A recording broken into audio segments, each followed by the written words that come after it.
আসসালামু আলাইকুম আমার প্রিয় ভাই বন্ধুরা সবাই কেমন আছেন? আশা করি সবাই ভালো আছেন। সকল বন্ধুদের উদ্দেশ্যে আমি আজকে কথাগুলি বলার চেষ্টা করছি। সামনে শবে বরাত আসছে, তারপরে হলো রমজান মাস। আমরা এই শবে বরাত এবং কি রমজান মাস কেন্দ্র করে আমরা যারা নামাজ পড়ি না, আসুন আমরা সবাই নামাজ পড়ে সবাই সবার জন্য দোয়া করার চেষ্টা করব। আরেকটি বিষয় হলো, যারা আমরা অনেকেই রোজা রাখি না, আমরা চেষ্টা করব যেন রোজা রেখে মা বাবার জন্য দোয়া করব। যে দেখা গেছে আমাদের আত্মীয় স্বজন যারা মারা গেছেন তাদের জন্য যেন আমরা দোয়া করতে পারি, তাদের আত্মার মাগফিরাতের জন্য যেন দোয়া করতে পারি। আল্লাহ তাআলা যেন তাদেরকে বেহেশত নসিব করেন। পাশাপাশি দেখা যায় রোজার মাসে অনেক বন্ধুরা ধূমপান করে থাকেন। আমি তাদের উদ্দেশ্যে বলি যে চেষ্টা করবেন যে আপনারা ধূমপান ছেড়ে দেওয়ার জন্য, কারণ ধূমপান স্বাস্থ্যের জন্য কিন্তু অনেক ক্ষতি।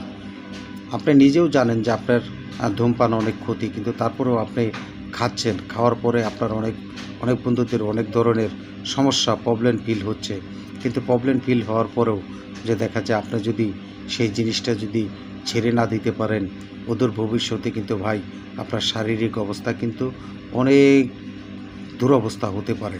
আশা করি যারা ধূমপান করেন এই রমজান মাস কেন্দ্র করে সবাই ধূমপান পরিত্যাগ করার চেষ্টা করবেন।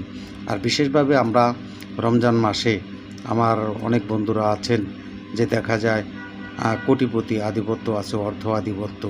তারা অনেক সময় দেখা যায় অনেক বন্ধুদের পাশে দাঁড়ায়, গরিব মানুষের পাশে দাঁড়ায়। আবার অনেকের কোটি কোটি টাকা আছে, তো তারা কিন্তু গরিব মানুষের পাশে দাঁড়ায় না।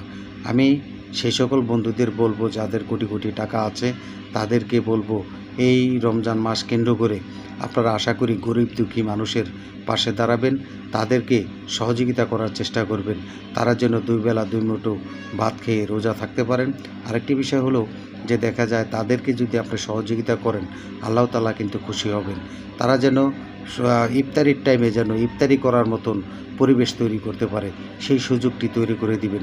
অনেক বন্ধুরা আছেন যে দেখা যায় ইফতারির টাইমে যে ইফতারি কিনে খাবে 20 টাকা বা 50 টাকার, তাদের কাছে কিন্তু সেই টাকাগুলিও থাকে না। না থাকার কারণে তারা কিন্তু দেখা যায় এক গ্লাস পানি খেয়ে তারা কিন্তু ইফতারি করেন, এবং তাদের মতন লোকের পাশে দাঁড়াইলে আল্লাহ তাআলা কিন্তু অনেক খুশি থাকবেন।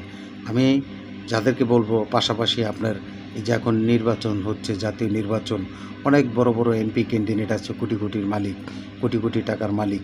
আমি তাদেরকেও বলবো যে গরিব দুঃখী মানুষের পাশে দাঁড়ানোর চেষ্টা করবেন, তারা যেন ভালো থাকে। তারা যদি একটি দোয়া করে আপনার জন্য মন খুলে সেই